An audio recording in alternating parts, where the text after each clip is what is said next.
šiandien vykstame į Kuršėnus. Iš Kuršėnų keliausime toliau Papilės link. Maršrutas nėra didelis. Geografiškai sudaro maždaug lanką, apskritimą ir grįšime pro Kužius, nuo Gruzdžių pro Kužius, vėl grįšime į Šiaulius. Diena yra tikrai puiki, nors rytas buvo lietingas, tačiau dabar jau pasirodė saulė ir manome, kad kelionė bus įdomi ir turininga.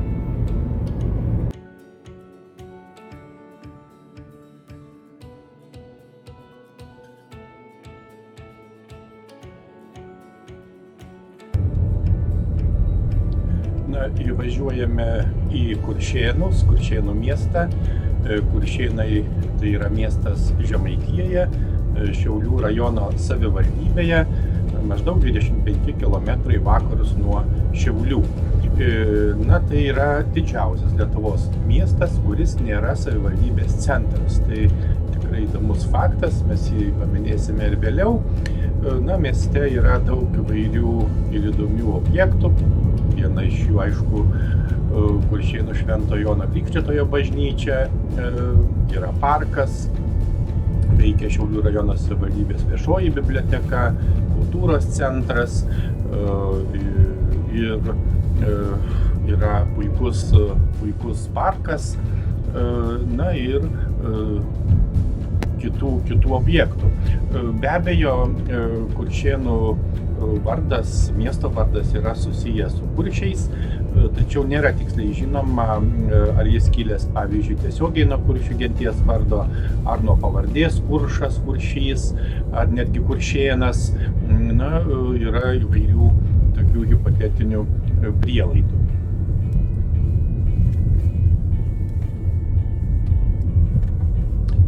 Pro Kuršėnų miestą teka Ventos upė, taigi pagrįstai galima sakyti, kad miestas yra įsikūręs abipus Ventos, ir prie kelio Šiauliai-Palanga. Ir be abejo yra du didžiausios miesto dalys, arba kitaip sakant priemiesčiai, tai yra Daugėliai ir Pavenčiai.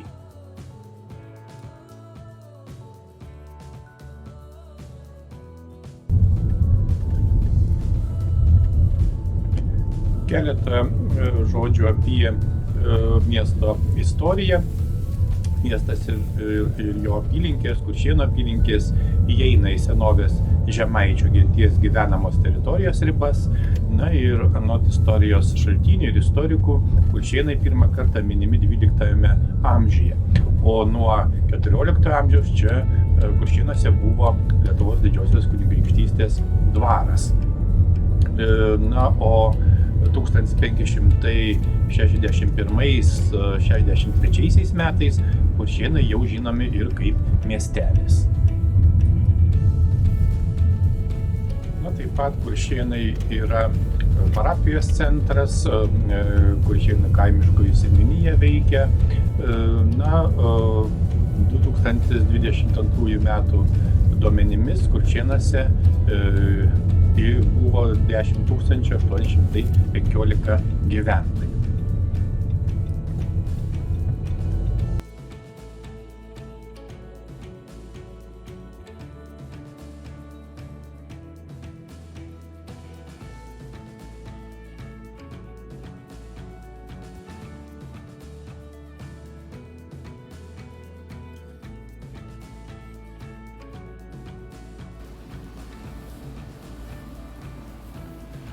Bene naujausias ir ko gero garsiausias visoje Lietuvoje objektas tai yra unikalios iš tiesų konstrukcijos pėsčiųjų tiltas per Ventos upę.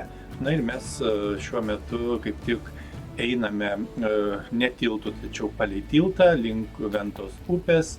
Yra gražiai įrengta pakrantė, laisvalaikio zonos, vaikų žaidimo aikštelės. Ir tai bent jau taip teigiama, kad tai yra vienas gražiausių ir moderniausių ir be to ilgiausių tiltų Lietuvoje. Tai yra informacijos šaltiniai taip pat teigia, kad šio tilto ilgis yra 262 metrai ir jis sujungia pagrindinę miesto aikštę ir Kuršėnų dvaro parką.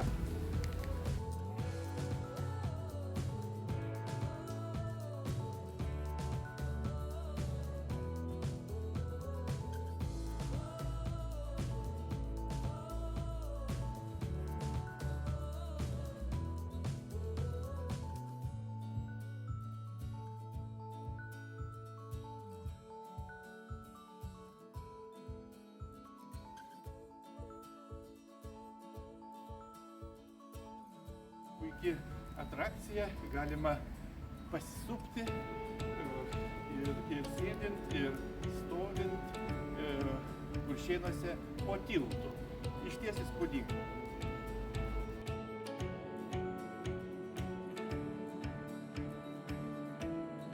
Tiltas pagrįstai tapo tikrai vienu pagrindiniu ne tik Šiaulių rajono, bet ir ko gero viso šiaurės regiono traukos objektų.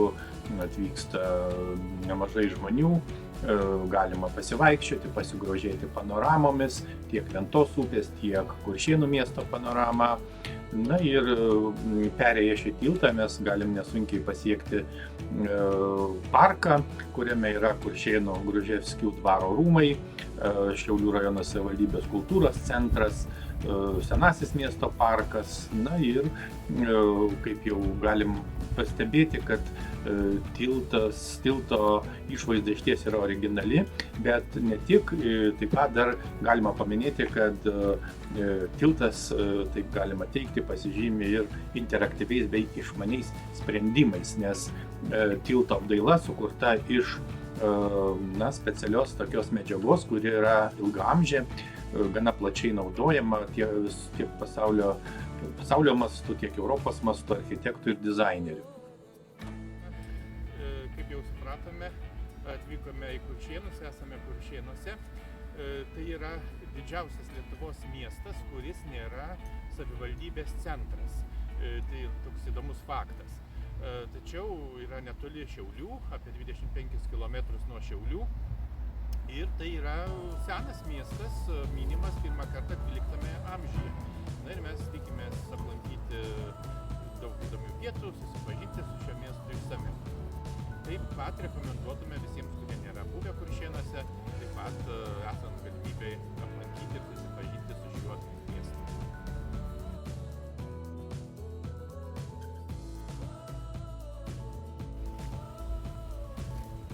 Svarbus yra ir kitas objektas, tai yra paminklas partizanams žuvusiems už Lietuvos laisvę ir nepriklausomybę. Paminklas yra Kuršėnų centre už Ivinskio aikštės Ventos upės pakrantėje. Paminklas pastatytas 1993 metais. Na, ir politinių kalinių ir tremtinių iniciatyva paminklas atidengtas ir pašventintas 1993 m. Liepos 6 dieną.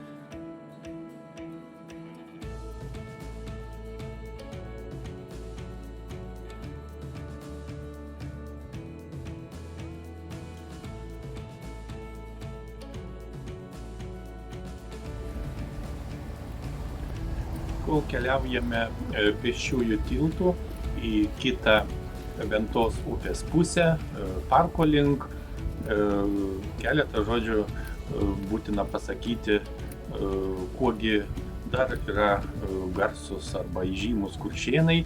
Tai visų pirma, Kuršėnai yra puodžių sostinė ir tai yra susiję su keramika plačiaja prasme. Na, Kuršėnų apylinkių žemės yra molingos. Mes žinom, kuo yra svarbus molis kaip uoliena, nes nuo seniausių laikų žmonės naudojo molį, minkė jį, žiedė puodus, kitus apyvokos reikmenis ir tai ne tik Kuršėnų senųjų gyventojų ir naujųjų gyventojų patirtis. Tai jeigu pasižiūrėtume į Šiaulių rajone ant Ventos upės kranto įsikūrusių Kuršėnų herbe yra būtent vaizduojamas ąsotis. Ir gana senai 1898 metais Kuršėnuose buvo įkurta koklių gamykla, o jau po metų ir plytinė.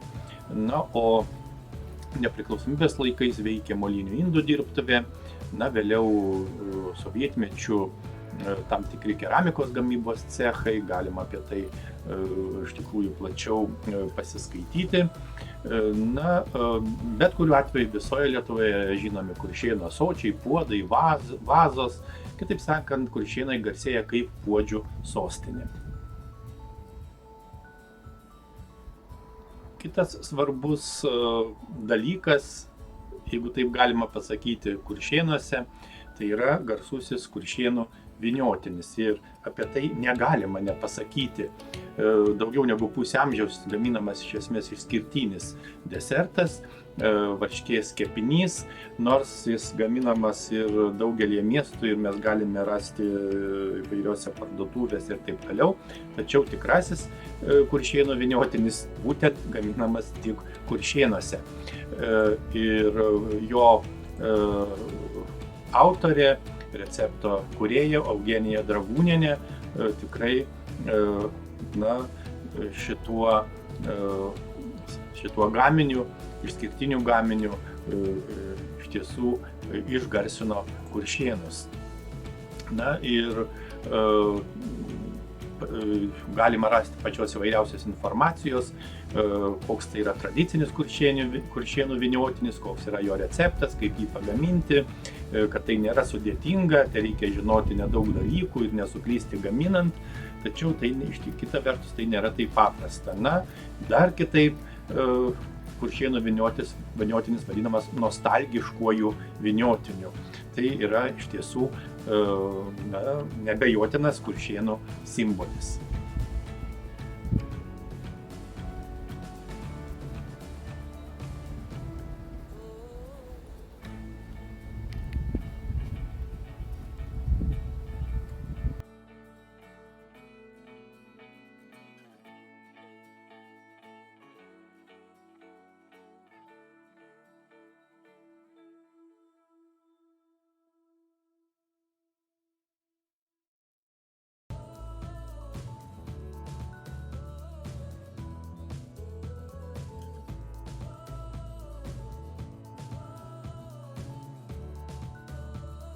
Perėję pėsčiųjų tiltu patenkame į parką, kuriame yra visų pirma vienas svarbiausių objektų, tai yra Kuršėnų dvaras, kuris pagrįstai laikomas vieninteliu vertingiausiu medinės dvarų architektūros palikimu Šiaulių rajone, nes yra išlikę autentiški laiptai, pavyzdžiui, langų rėmai, medinės lauko durys.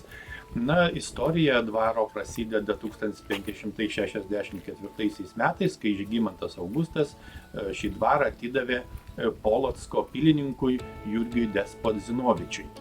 Na ir vėliau jau gana intensyviai pradėjo kurtis antroje Ventos pusėje gyvenvietė, pastatyta vėliau buvo bažnyčia. Na, dvaras klestėjo, tam tikrais laikotarpiais klestėjo. Pirmojo pasaulinio karo metais dvare įsikūrė vokiečiai, aišku, parkas buvo nuniokotas, rūmai taip pat, išvežti vertingiausi daiktai. Na, tarpukariu dvaras buvo pakankamai pažangus, klestėjo, na, o 1940 metais dvaras buvo nacionalizuotas. Na ir šiuo metu dvare veikia Šiaulių rajono savivaldybės etninės kultūros tradicinio amatų centras. Na ir tai iš tiesų įdomi dvaro istorija, įdomi architektūra ir apie tai taip pat besidomintis gali plačiau surasti išsamesnės informacijos.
Dar keletą žodžių galima pasakyti, kad parko centrinėje dalyje yra įrengta aikštė, čia vyksta įvairios šventės, renginiai. Na ir be to nuo 1958 metų Kuršėnų parkas pradėtas saugoti valstybės, o 1986 metais parkas buvo paskelbtas vietinės reikšmės gamtos paminklu. Na, bendra prasme tikrai galima drąsiai teigti, kad parkas yra puikiai tvarkomas ir prižiūrimas.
Pasivaikščioję po parką grįžtame į kitą Ventos pusę, į centrinę miesto aikštę, kuri yra vadinama Kuršėnų Lauryno Ivinskio aikštė. Aikštė netaip senai yra rekonstruota, atnaujinta, tačiau anksčiau jie turėjo kitą paskirtį, pavyzdžiui, iki 1948 metų būtent šitoje vietoje buvo miesto turgaus aikštė. Na ir į Kuršėnus suvažiuodavo ūkininkai, amatininkai su savo produkcija. Na, vėliau miesto turgus, aišku, buvo iškeltas. Na, šiuo metu aikštėje yra paminklas poetui, publicistui, vertėjui, švietėjui Laurynui Ivinskiui. Na, Laurynas Ivinskis taip pat yra pirmojo lietuviško kalendoriaus leidėjas ir su jo vardu yra susiję įvairūs istoriniai, kultūriniai dalykai. Na ir 1960 metais Laurynui Ivinskiui pastatytas paminklas.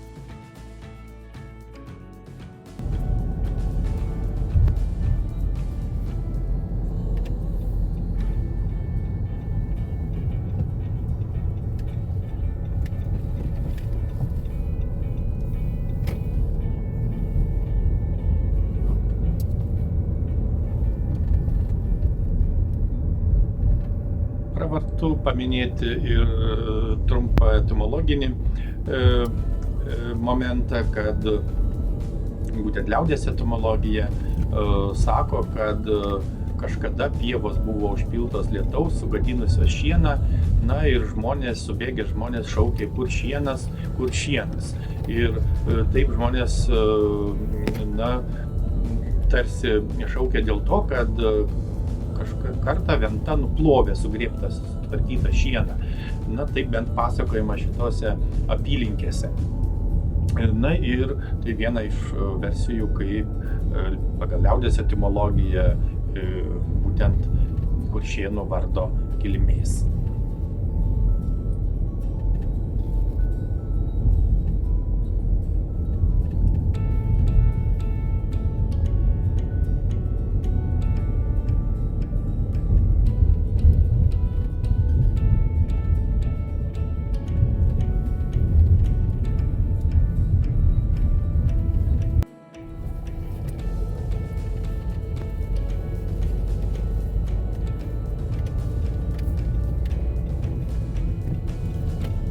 Važiuojant Kuršėnų gatvėmis matyti, kad miestas puikiai sutvarkytas, švarus, visur yra gėlės, gėlynai. Na ir artėjame prie Kuršėnų Švento Jono Krikštytojo bažnyčios, tai yra taip pat įdomus ir svarbus miesto objektas.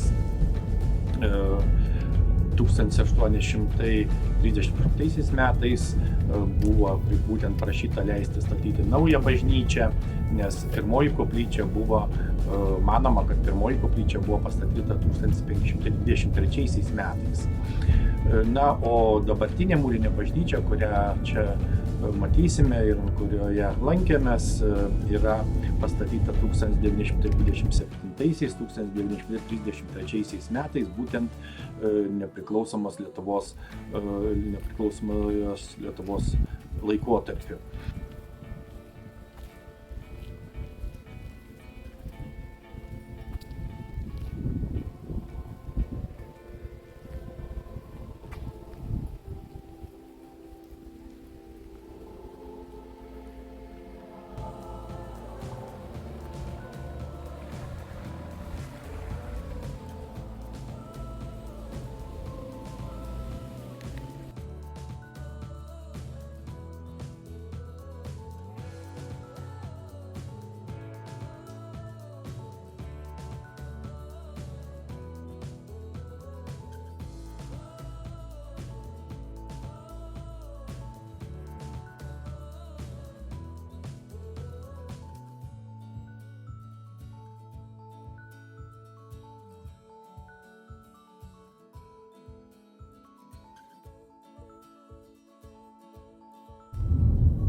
Išvykstame iš Kuršėnų ir keliaujame toliau numatytų maršrutų Papilės link.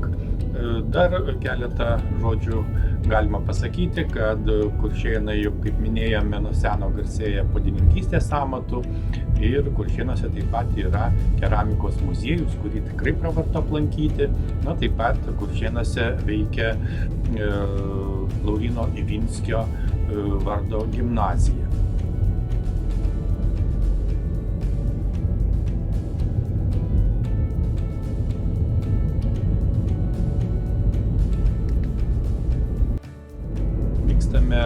Papilės link, tačiau prieš tai dar aplankysime Rekčių piliakalnį. Tai yra piliakalnis, kuris yra dešiniajame Ventos upės krante prie kelio Mažeikiai Kuršėnai. Na ir istoriniai šaltiniai teigia, kad žmonės čia gyveno ir kovėsi nuo pirmojo tūkstantmečio vidurio po Kristaus iki 14 amžiaus.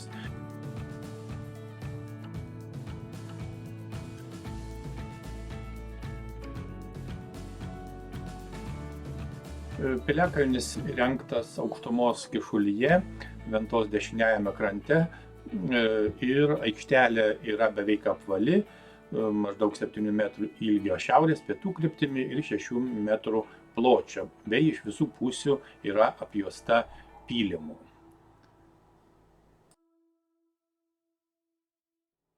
Aplankome ir kitą įdomų objektą, tai yra Papartynės vandens malūną ir atodangą. Na, manoma, kad papartynės slėnyje nuo senų laikų vešliai augo ir tebeauga daug paparčių, o nuo 1867 metų veikė vandens malūnas ir kartu taip pat gamino ir elektros energiją, pjovė medienas, lentas, taip pat buvo įrengta fabrikinės gamybos turbina, 2 poros girnų. Na, 19 amžiaus pabaigoje, 20 amžiaus pradžioje malūnas priklausė Joniškiams. Na, tie, kurie domisi geologinė istorinė krašto praeitimi, apskritai Lietuvos praeitimi, tikrai verta užsukti į papartynės slėnį ir išsamiau susipažinti su šiuo gamtos objektu.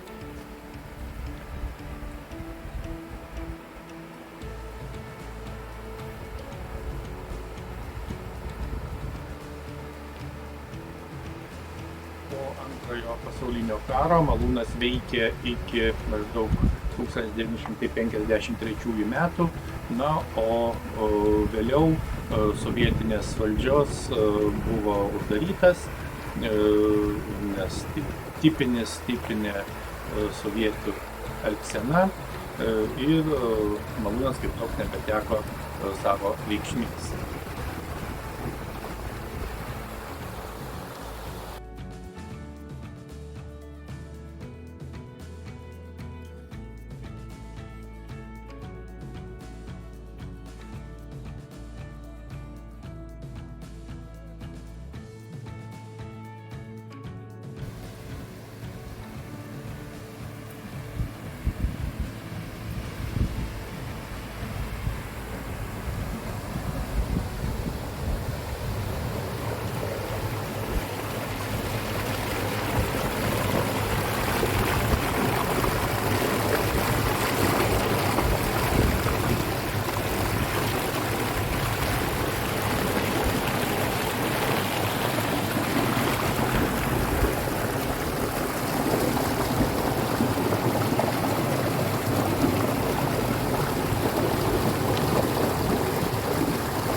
Na ir štai čia matome užtvanką, labai įspūdingas reginys, kaip vanduo dirba, atlieka darbą. Ir ne tik, ir gamtinė aplinka, augalija, gyvūnija, labai įdomus, įspūdingas objektas Ventos upėje, užtvanka ir vandens malūnas, kuris taip pat dirba.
Taip, ir atvykome į kitą objektą, Augustaičių vandens malūną ir bandysime jį apžiūrėti.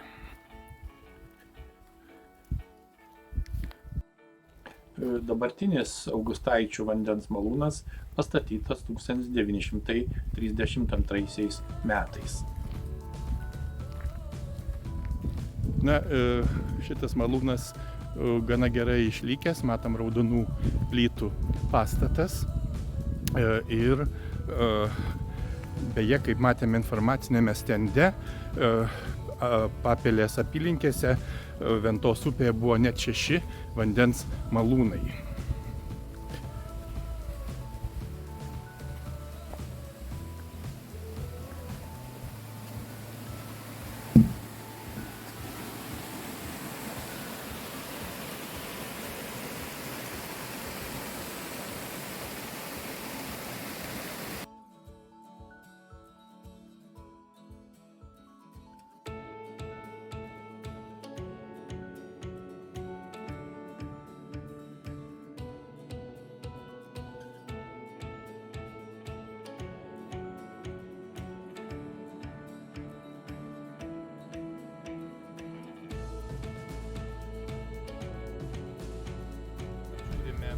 Augustaičių vandens malūną ir čia aplink yra iki poilsio ir laisvalaikio aikštelė įrengta. Galima pailsėti, galima kepti barbekjų, kurti laužą, yra vietos pasivaikščioti, yra gražiai staliukai ir panašiai. Labai puiki vieta.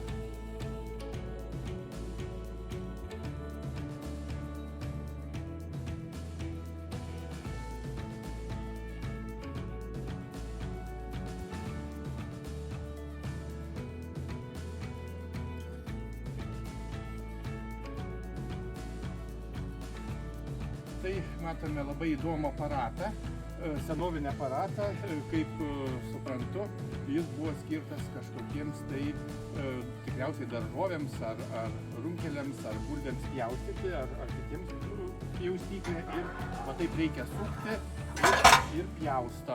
Tai pjausto yra tokia įdomi pjaustyklė.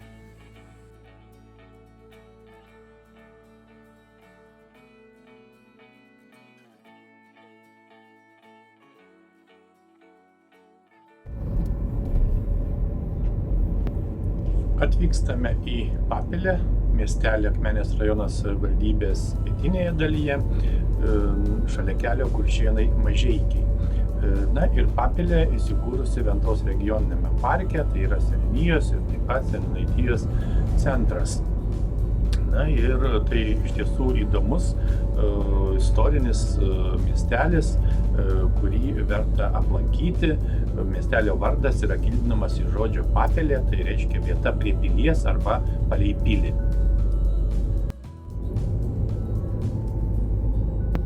Tikėtina, kad Papelė tokį pavadinimą gavo nuo to, kad šiuose vietose, viduramžiais ypatingai, buvo keletas pilių ir piliakalnių, o miestelis be abejo kūrėsi greta jų. Yra įkurtas Papelės geologinis draustinis. Miestelyje yra tikrai nuostabi, įspūdinga Papelės atodanga, tai yra beveik 2 km Ventos atkarpoje atsiveria jūros periodo dariniai su itin gausiamis tuometinės faunos liekonomis.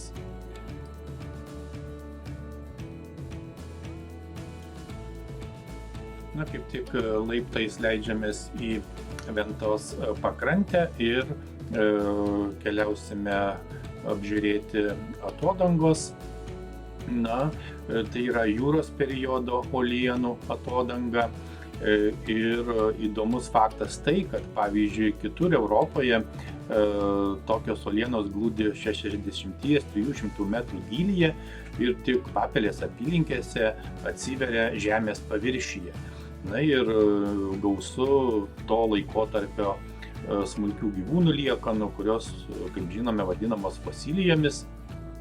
Na ir jų skeletų fragmentų palyginus dažnai aptinkama Papelės atodangose. Na, randama įvairių kitų, pavyzdžiui, amonitų, dvigeldžių ir kitokių moliuskų kiaukutų. Na, mokslininkai iš viso Papelės atodangose aptiko ir aprašė daugiau negu 300 jūros periodų gyvūnų liekanų bei jų fragmentų.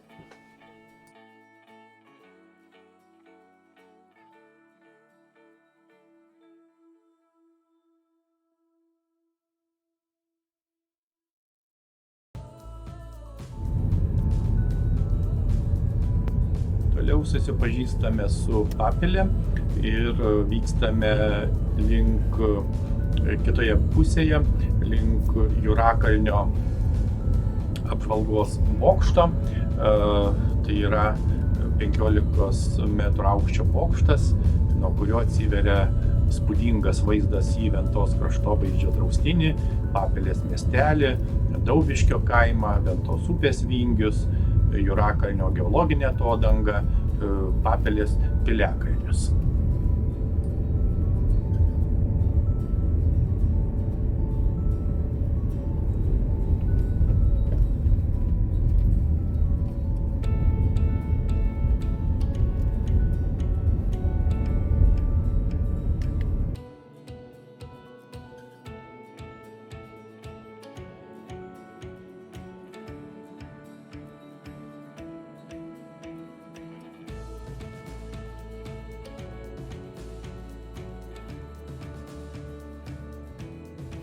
Na štai mes atvažiavome į Jūrakalnio apžvalgos bokštą. Artėjame prie bokšto, čia yra aikštelė, galima pailsėti, atsipūsti. Na ir toliau dabar kas nesimato, bet jau toliau matyti ir pats bokštas.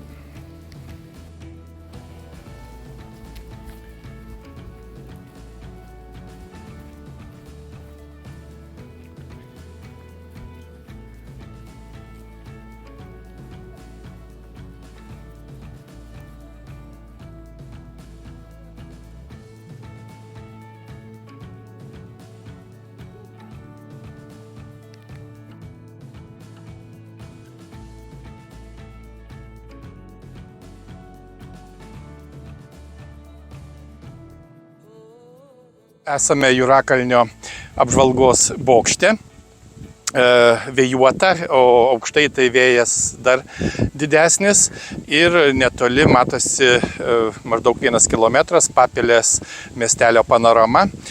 Mes jau lankėmės Papilėje miestelėje ir dar jį šiek tiek apžiūrėsime. Tai yra senas, įdomus, įspūdingas miestelis, šiemet tarp kitko minėsiantis 770 metų jubiliejų. Tai numatyta rugsėjo 7-10 dienomis.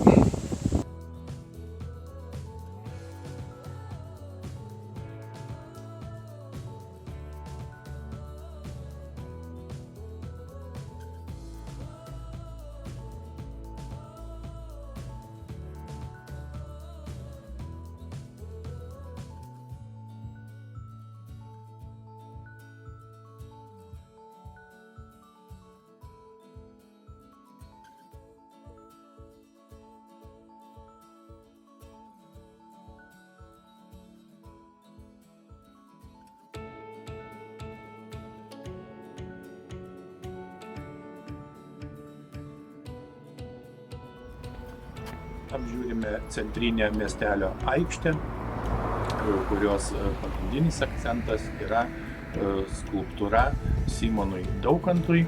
Ir kaip matyti, vienoje rankoje laiko knygą, kita ranka rodo į žemę. 1928 metais paminklą sukūrė skulptorius Vincas Grybas. Na ir paminklas tapo ne tik miestelio, ne vien miestelio, tiksliau sakant, bet ir Grybo kūrybos simboliu. 1930 metais Grybas išvyko į Berlyną ir jam vadovaujant ir prižiūrint statulos forma buvo nukopijuota, išlieta bronzinė statula ir traukiniu per Tilžę Pagėgius buvo parvežta į Papilę ir pastatyta klebonijos kluone, kur išbuvo iki to momento, kada buvo užkelta ant pjedestalo.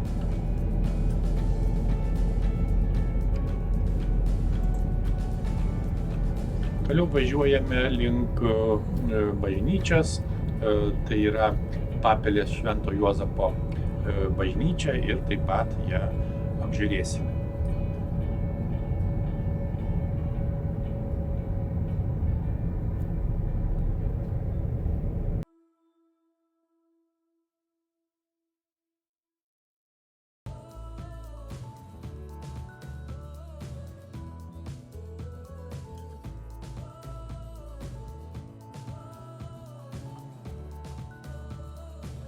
Na, Papilės Švento Juozapo bažnyčia yra, kaip jau žinome, Papilės miestelyje, Ventos dešiniajame krante ir turi tam tikrų neogotikos bruožų.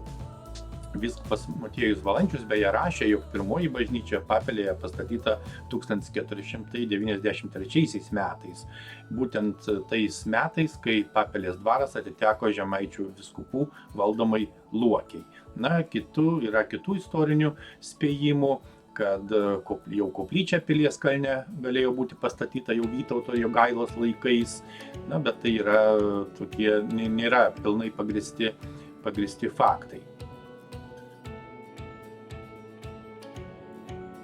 Taip pat šalia bažnyčios, kaip jau matėme, yra Simono Daukanto muziejus. Na, Simonas Daukantas yra garsus Lietuvos istorikas, rašytojas, švietėjas, vienas iš pirmųjų tautinio atgimimo ideologų. Na ir svarbus faktas, įdomus faktas tas, kad Simonas Daukantas pirmasis parašė Lietuvos istoriją lietuviškai. Be abejo, yra daug gausesnės informacijos, kuria taip pat galima pasidomėti.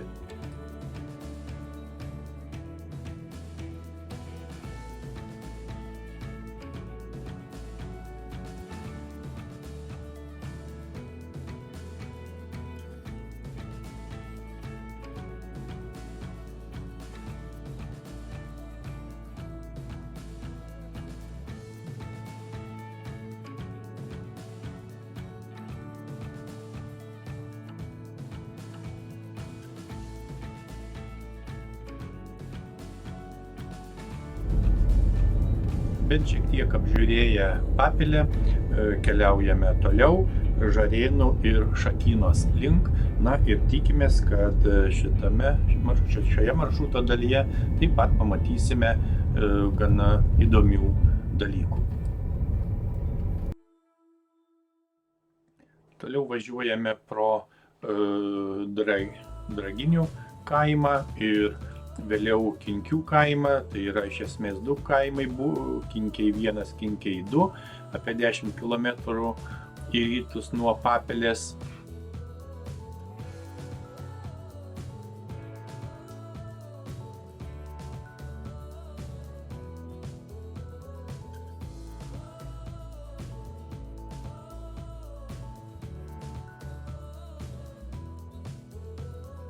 Kinkiai gana įdomus kaimas istoriniu požiūriu, kadangi kaimai apsupti miškų ir po Antrojo pasaulinio karo buvo rezistentų telkymos ir prieglobsčio vieta.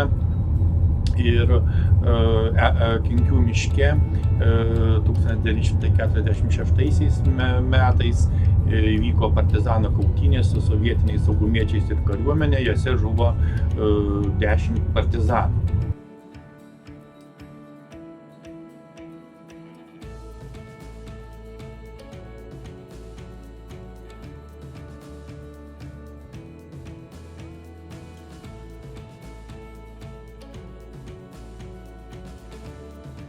Na, toliau mūsų maršrutas tęsiasi, važiuojame pro Žarėnus, arba kitaip vadinami Žarėnai Latveliai, tai yra kaimas Šiaulių rajono savivaldybėje, maždaug 6 km į vakarus nuo Šakynos. Miestelyje yra Švento Mikalojaus bažnyčia, kuri pastatyta 1790 metais. Na, šalia teka Žarės upelis, pagal kurį ir pavadintas kaimas. Na, prie Žarėnų taip pat yra Šakynos geomorfologinis draustinis. Beje, reikia atkreipti dėmesį, kad nebūtų painiavos, nes Žarėnai taip pat yra miestelis Telšių rajono savivaldybėje, Minijos upės aukštupyje. Tačiau tai yra jau kitoje savivaldybėje ir kita gyvenamoji vietovė.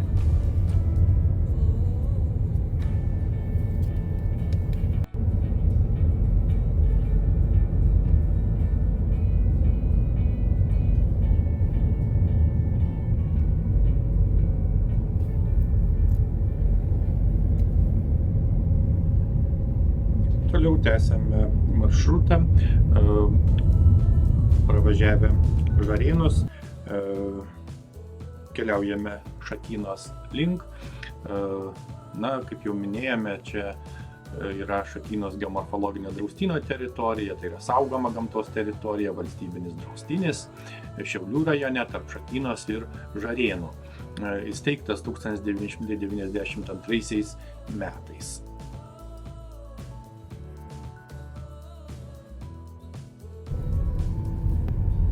Ir štai važiuojame į Šakyną, tai yra miestelis Šiaulių rajono savivaldybėje, prie kelio Šiauliai Gruzdžiai Naujoji Akmenė. Šakynoje yra Šakynos Šventojo Arkangelo Mykolo bažnyčia, kuri pastatyta 1790 metais. Taip pat yra kitų įdomių objektų, prateka Šakynos upelis, miestelio vardas taip pat yra vandenvartinis vietovardis. Šakyna jau minima nuo 16 amžiaus antrosios pusės. Nėra tiksliai aišku, ar Magdeburgo teisės gautos 18 amžiaus pabaigoje, tačiau 1792 metais, birželio 12 dieną, Lietuvos didysis kunigaikštis Stanislovas Augustas Poniatovskis suteikė laisvojo miesto teisės ir herbą. Toliau susipažįstame su Šakyna, keliaujame link Gėlių labirinto. Matome kairėje pusėje lentelėse surašyti pavadinimai jau išnykusių kaimų, aplinkinių kaimų. Reikia pažymėti, kad Šakynos bendruomenė yra itin aktyvi ir prieš keletą metų vykdė projektą, kad Šakyna žydėtų. Buvo sukurtas 262 hortenzijų ir 306 šalavijų parkas labirintas, kuris yra išties įspūdingas. Mes dėl laiko stokos jo nespėjome apžiūrėti, tačiau manome, kad ateityje apžiūrėsime ir išsamiau susipažinsime.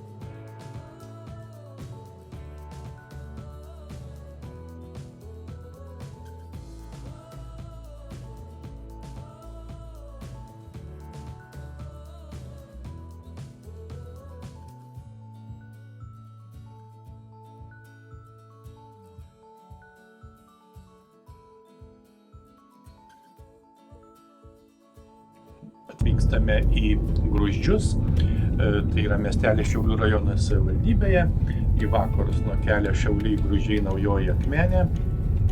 Tai irgi įdomus miestelis, prieš paskutinis miestelis, kuris numatytas aplankyti pagal mūsų maršrutą. Gruzdžiuose yra Gruzdžių gimnazija, joje beje veikia kraštotyros muziejus, kurį galima aplankyti, taip pat yra Joniškio žemės ūkio mokyklos skyrius. Ir rugpjūčio mėnesį, tradiciškai mėnesio viduryje, miestelyje vyksta Šventojo Roko atlaidai. Miestelio pavadinimas ne visada buvo toks. Istorijos šaltiniai teigia, kad 1636 metais miestelis vadinosi Zamušės arba Užmušės vardu, vėliau atgavo Gruzdžių pavadinimą.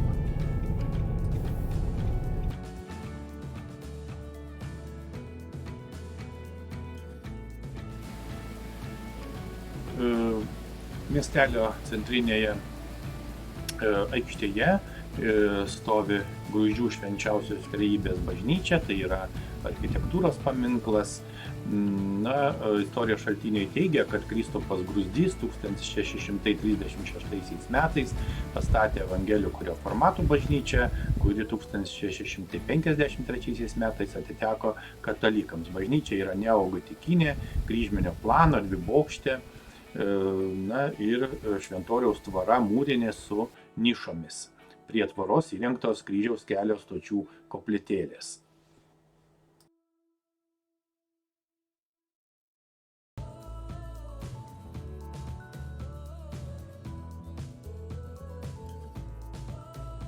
Taip, esame atvykę į Gruzdžius, tai yra miestelis Šiaulių rajono savivaldybėje, taip pat gana senas, įdomus miestelis, jame yra taip pat įdomių objektų, be abejo yra bažnyčia, yra Joniškio žemės ūkio mokyklos skyrius, anksčiau buvo savarankiška mokykla, na ir miestelio planas yra stačiakampis ir aikštė centrinė, kurioje mes esame, taip pat yra stačiakampio formos, namai, pastatai netinkuoti ir tokios įdomios architektūros. Na ir mes taip pat planuojame šiek tiek plačiau susipažinti su šiuo miesteliu.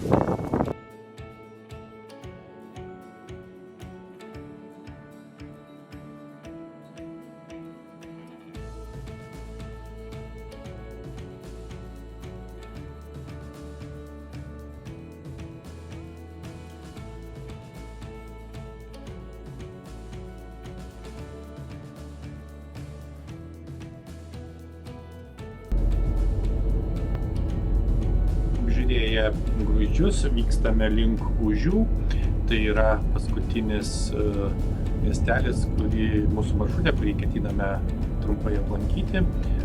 Taip pat dar užsukame į Gruzdžių dvarą, apžiūrime Gruzdžių dvarą. Dvaras buvo įkurtas 16 amžiaus viduryje, nuo 1793 metų. Gruzdžių dvarą valdė grafas Platonas Zubovas, vėliau jis buvo perstatytas, na ir 1923 metais, iš esmės prieš 100 metų, dvare įsteigta žemesnioji žemės ūkio mokykla buvo įsteigta. Na, taip pat Gruzdžiai garsus dar reikia paminėti ir keramiką, ypač juodąją keramiką.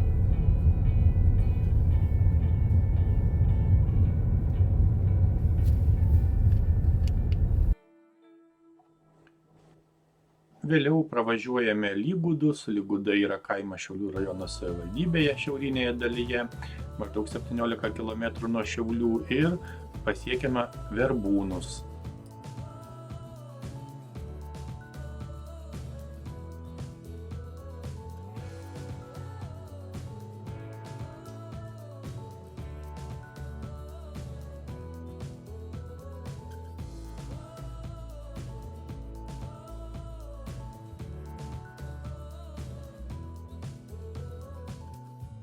Netoli Verbūnų yra Luponių piliakalnis, dar kitaip vadinamas Perkūnkalniu, Perkūno kalnu ar netgi Raganų kalnu.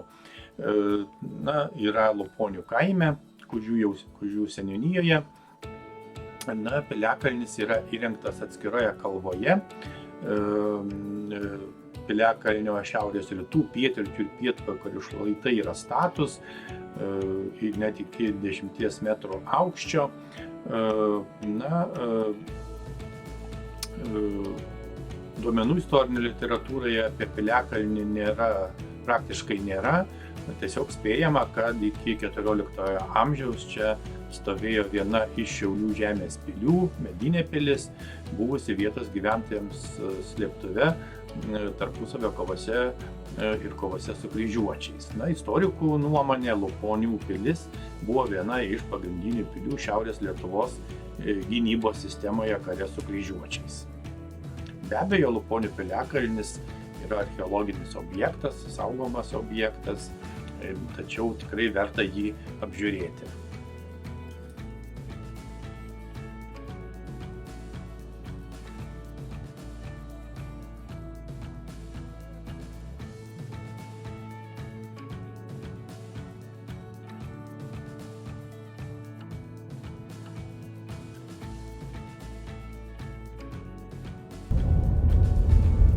Pagaliau įvažiuojame į Kužius, tai yra miestelis Šiaulių rajono savivaldybėje prie automagistralės Šiauliai Palanga. ir be abejo geležinkelio Vilnius-Klaipėda, maždaug 12 km į šiaurės vakarus nuo Šiaulių, kairiajame Ringuvos krante. Na, miestelis nėra didelis, tačiau itin įdomus. Liaudies etimologijos požiūriu miestelio pavadinimas siejamas su bendriniu žodžiu kužis, arklys, kas reiškia arklys, kumelys, kumeliukas. Na, toks nedidelis, tačiau iš tiesų yra įdomus miestelis, gražiai sutvarkytas ir visai pravartu jį apžiūrėti.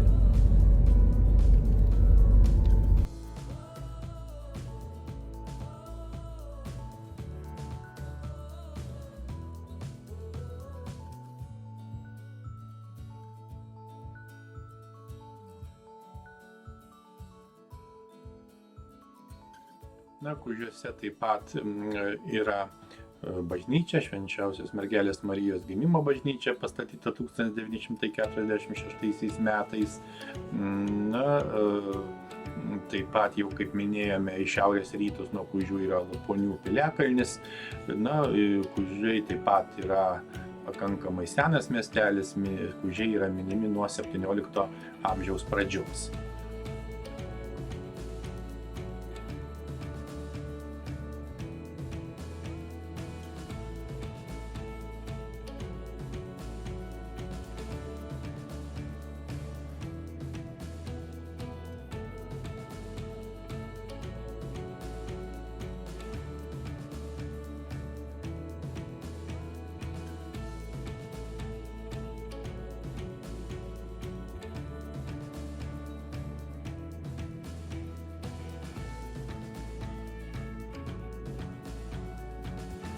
Kelionė eina į pabaigą ir mes išvažiuojame iš Kužių ir pasukame Šiaulių link.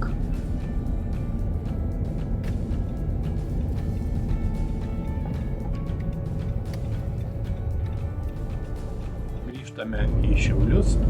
Kelionė bendrai buvo tikrai puiki, įvairių įspūdžių, patyrimų, sužinota įdomių naujų dalykų, naujų faktų.